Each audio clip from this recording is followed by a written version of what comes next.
So basically, it would be optimization, how we use optimization as a major topic rather than forecasting. Thank you very much. Yeah. So hello guys, since we are Barcelona, so hola, buenos dias. Yeah. Yeah.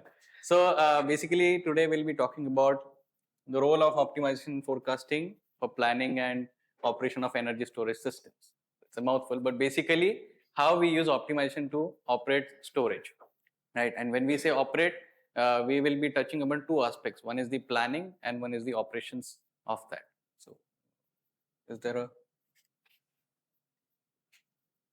Yeah, so basically these are the key points which we'll be covering. So we will be looking at how optimization can help us do the cost benefit analysis of renewables plus energy storage systems, how we can enumerate those benefits and see how it fits into the financials in terms for people like investors.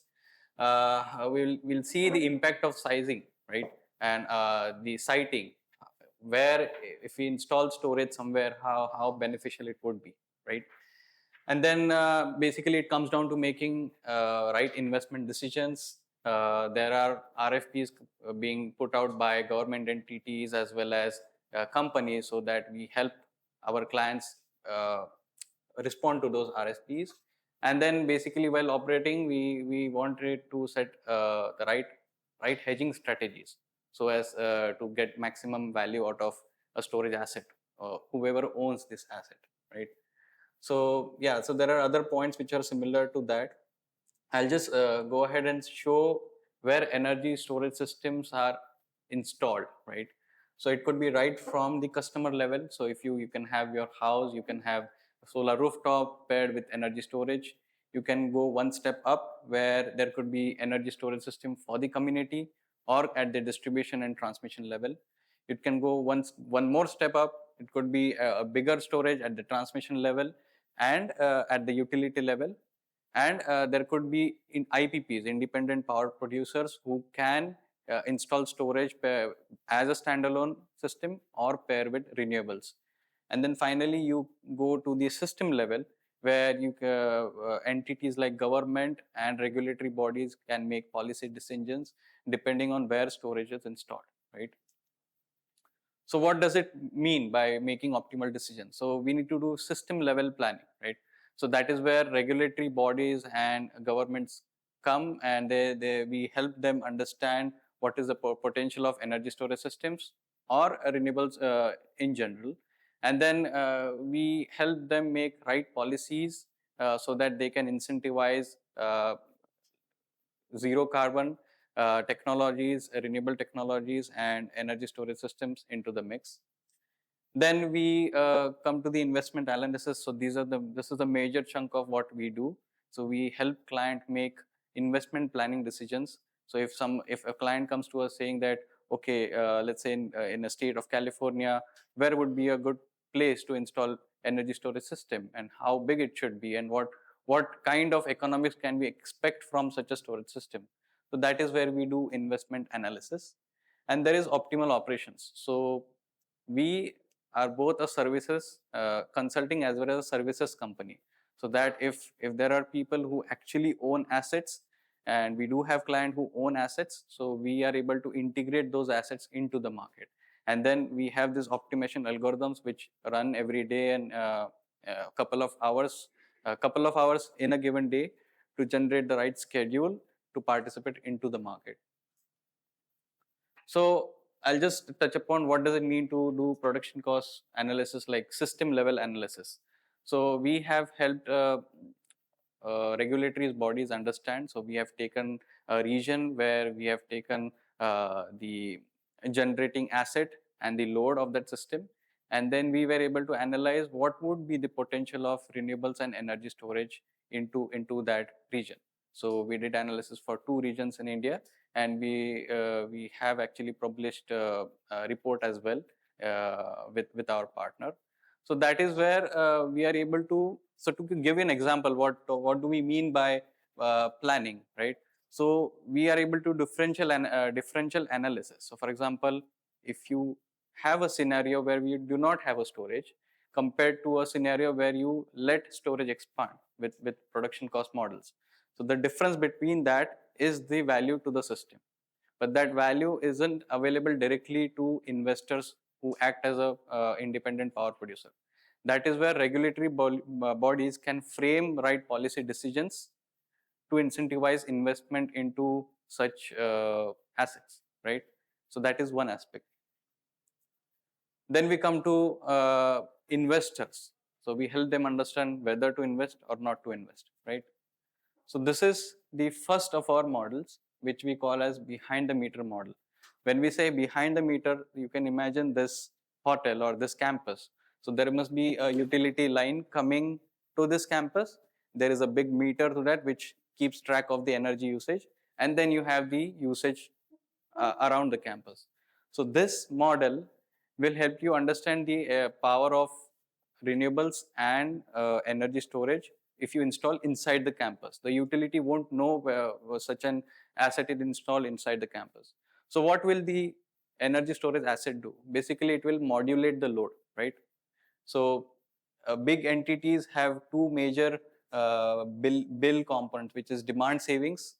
I would say that is the maximum power you pull in a given month, right? So if you are able to shave off those peaks, then you are essentially saving on demand charges. Another one is the energy savings. So there are places or utilities who provide tariff which vary from time of day, right? In the morning you would have high tariff, in the afternoon you might have low tariff. So you can basically use storage to charge up during low price hours and discharge during high price hours. So that is what we call as energy arbitrage.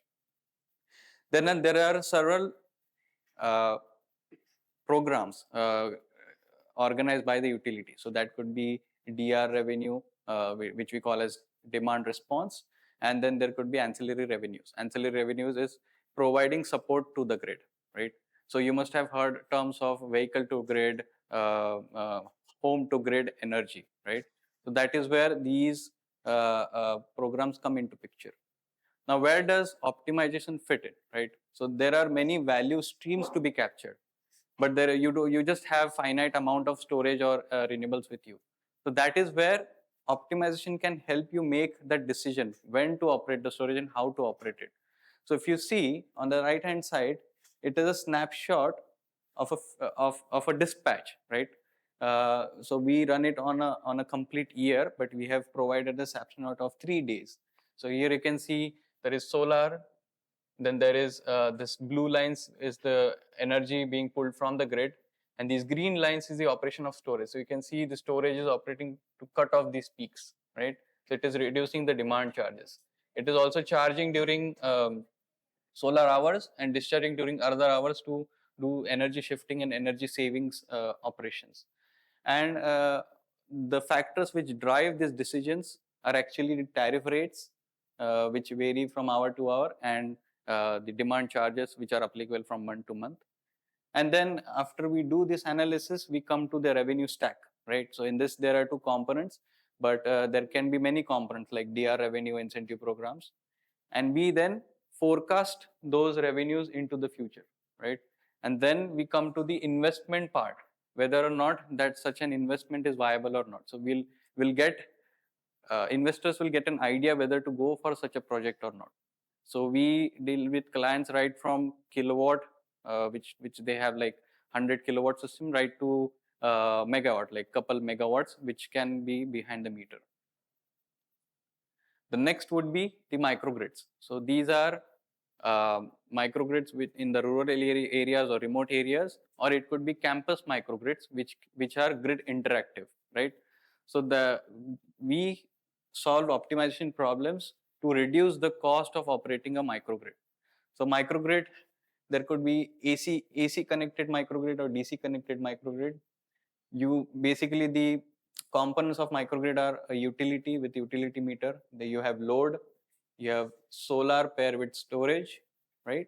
And this solar paired with storage can be AC coupled or DC coupled, right? And then there could be other components as well, like diesel backup. Now we can use optimization strategies to optimally use these assets to minimize the cost of operating the microgrid, right? So that is how we solve this problem. So this is again a 15-minute dispatch of the microgrid, where you see the dispatch of storage, dispatch of batteries, and how the battery gets charged and discharged along the process. Here you can see the battery state of charge changing according to the charging and discharging patterns. And then we compare it with the NPV of cost over life. So this has been compared with a base case, where base case has just the electricity connected to the grid, and whenever there is a power cut, the DG kicks in to provide that power. Now, if you compare that stack with solar or solar plus storage, right? So you see reduction in costs. So that is where optimization helped to come up with the schedule and come up with the dispatch to reduce the costs. Then we have in front of the meter model. So these are like really big 100 megawatt scale projects which are connected directly to the utility. So we cover, these are mostly active in the US market. So we cover regions like California. So there is a California ISO, CAISO. Then on the East Coast, you have NYISO, like New York ISO, ISO NE, which is ISO New England, PJM. And at the south in Texas, you have ERCOT, right? So we help analyze client connecting storage, the economics of storage to operate in these regions. So it could be standalone storage or storage coupled with renewables. And the renewables could be wind and or solar, right? So here you can see the stack over the year, right? So these are the benefit stack over the years, how many cycles the battery is doing. This is the renewables. So this is solar, and then you can see how it is participating into day ahead market and real time market, right? So all this and this solution is a product of optimization, right? And then finally we come up to the financials, which help understand the financial metrics like NPV and IRR, which help make investment decisions. This is one more interesting optimization problem to solve. So there are certain RFPs or certain requirements of project of storage projects which sign PPAs. So the structure of PPAs such that they need to provide certain megawatt hour across the life of project. Okay, so if you need to provide that, so if you use your batteries, they tend to degrade, right? So if they tend to degrade, there is an operational called augmentation. So you need to add more capacity if the capacity goes below 200 megawatts. So this is an optimization problem to solve, where if the capacity goes down, then there is additional capacity that gets added, and the entire stack starts degrading. And there comes a time that the original battery goes out of service because it has degraded beyond capacity. And then you add new stack, and then you complete the life of the project. Now, this schedule of augmentation was obtained when you have reducing cost of batteries. Let's say you assume the cost of batteries go on increasing, you would have seen a bigger starting capacity and then infrequent addition of augmentation. So that is how our models can take prices and technical parameters of battery into account and come up with these kind of graphs, right? So yeah, so I'll hand it over to my colleague Jatin. So he'll talk about the market operations. So he'll talk about when clients who own the asset come to us for market integration, how we operate that. Okay? Yeah, Jatin, over to you. Yeah, just remark, we will take the remaining discussion we have reserved, the discussion time to give you the room to Olaf, yeah, to finish your talk. So please go. Yeah, so I'll make it quick. So once the investor decides to invest in a storage asset and it's operational, then the market operations part comes up, and how we optimize operations that comes up. So we have been operating storage assets since 2017 in US electricity market, and right now we are operating around 700 megawatts of storage assets. And, and before, like, I jump how we do it, I just want to add a couple of points, like why should we do it? Because, storage is a asset which can provide multiple services to the grid. So it can provide frequency regulation. In the same minute, it can provide energy discharge, energy charge, spinning reserves. So it has a possibility to earn revenue from multiple revenue stream.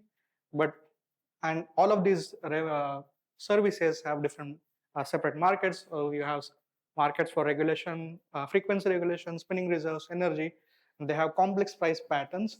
And on top of that, you have a storage which has a limited energy to sell or buy. And then there is a new trend which is coming up to pair storage with solar behind the same interconnection point, which makes it complex to bid both assets into the same market. So every day, our storage operator faces this question of how to operate and maximize the storage, how to operate the storage so that we maximize the revenue, but we also, adhere to the technical and market constraints. So to solve this question, we developed a product called Grid Boost. It's basically an optimization engine used to to get the bids and offers for each of these services which storage can provide. So in the interest of time, I'll just briefly explain how this works. So we have a forecasting engine which provides the forecast for the next day for all services. We have storage asset technical characteristics as an input, and at the core we have an MILP optimization algorithm which is basically maximizing the net revenue of the storage for the next day. And there are constraints related to technical like SOC limits, cycles, and there are market constraints which are enforced by the individual ISOs. And once we do that, once we solve this problem using Gurobi, we get the price quantity bid pairs. And using this bids and offers, we operate the storage. So I'll just need 2 slides. Okay, so this is a sample output of the optimization algorithm. On the left corner, I have the prices for different products in the California market. So you have day-ahead LMP, 15-minute market LMP, real-time LMP, regulation capacity prices, spinning reserve capacity prices. And as you can see, due to very high penetration of solar in California, you see LMP is going negative in the solar hours, and they quickly spike up in the evening hours, right? So around evening, hour 19 to 20. So these are the price patterns we generated for this typical day. And just to note, so this is what is called as a California duck curve. So it looks like a duck, so yes, they call it California duck curve. That's a neck of the duck. Yeah, and that's a tail. It's a very famous terminology. And once we pass this to the optimization engine for a 10 megawatt asset, this is how we get the dispatch for the day. And you can see that, let's say in hour 6, the storage is able to participate in regulation down, regulation up, and energy. It's mainly charging in the afternoon through regulation down. And in the evening, when the prices spike, it's completely discharging in the energy market and in the regulation up market. So it's an interesting chart because it shows like how a storage is able to provide multiple services to the grid. At the same time, it's able to maximize its own revenue. So in this example, we just merged the previous storage, the 10 megawatt storage, with the solar plant, which is 15 megawatt. And we actually forced the storage to charge only from the solar. Now that's because in US, we used to have a policy called investment tax credits, which would which storage used to claim only if it charged from the solar plant 100% of the time. So we modeled that scenario, and you can see that storage is if this is the solar generation, so storage is putting charging bits only in the solar generation part, and it's discharging in the evening. Again, it's able to participate in multiple services. So this is just a basic of the optimization output. We do have some more complicated features around it, like degradation modeling of storage DOD or duty cycle modeling. But again, we can take these discussions offline. So yeah. So this is how we use Gurobi. So we have both online platform.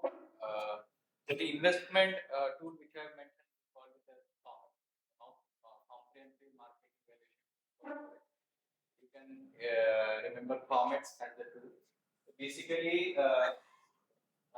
when we engage with our clients, we ourselves use the tool, run it, generate the analytics from that, and then provide the results to the client. And there is an online model, which or the operational model, on which we have these technologies built, and at the core we have Gurobi, which helps solve the optimization problem. This is a slide introduction about customized energy solutions. So we have like 54,000 clients. We have a market operation center. We manage like 18 gigawatt worth of asset, which is solar, wind, and energy storage system. We have 700 megawatt of energy storage systems, and we have software platforms to manage that. These are the business lines.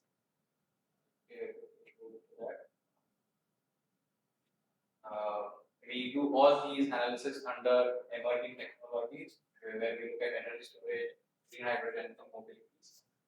And finally, this is the operational experience of. Okay. Thank you. thank you.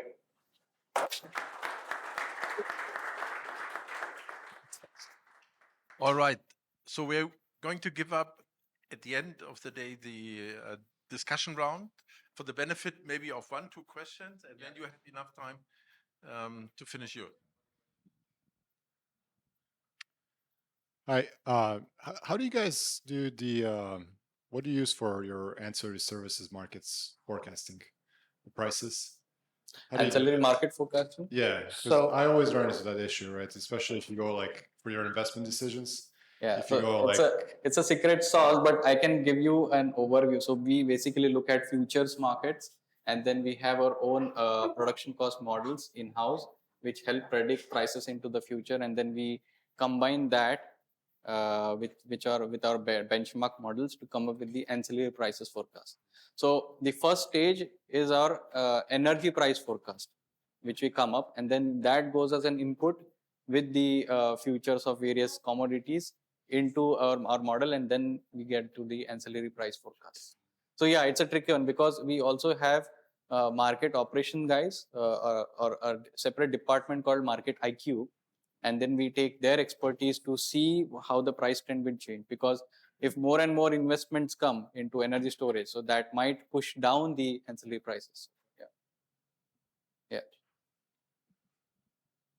Following his question, Yeah. how do you, from a modeling point of view, how do you approach baking in the, let's say, the optimization for the model to pick which market to bid in, like the day ahead or the ancillaries and stuff? Is it something that you separate at stages, No. or the model will split literally, integer status of the generator into each market? Yeah, so it's a single problem to solve.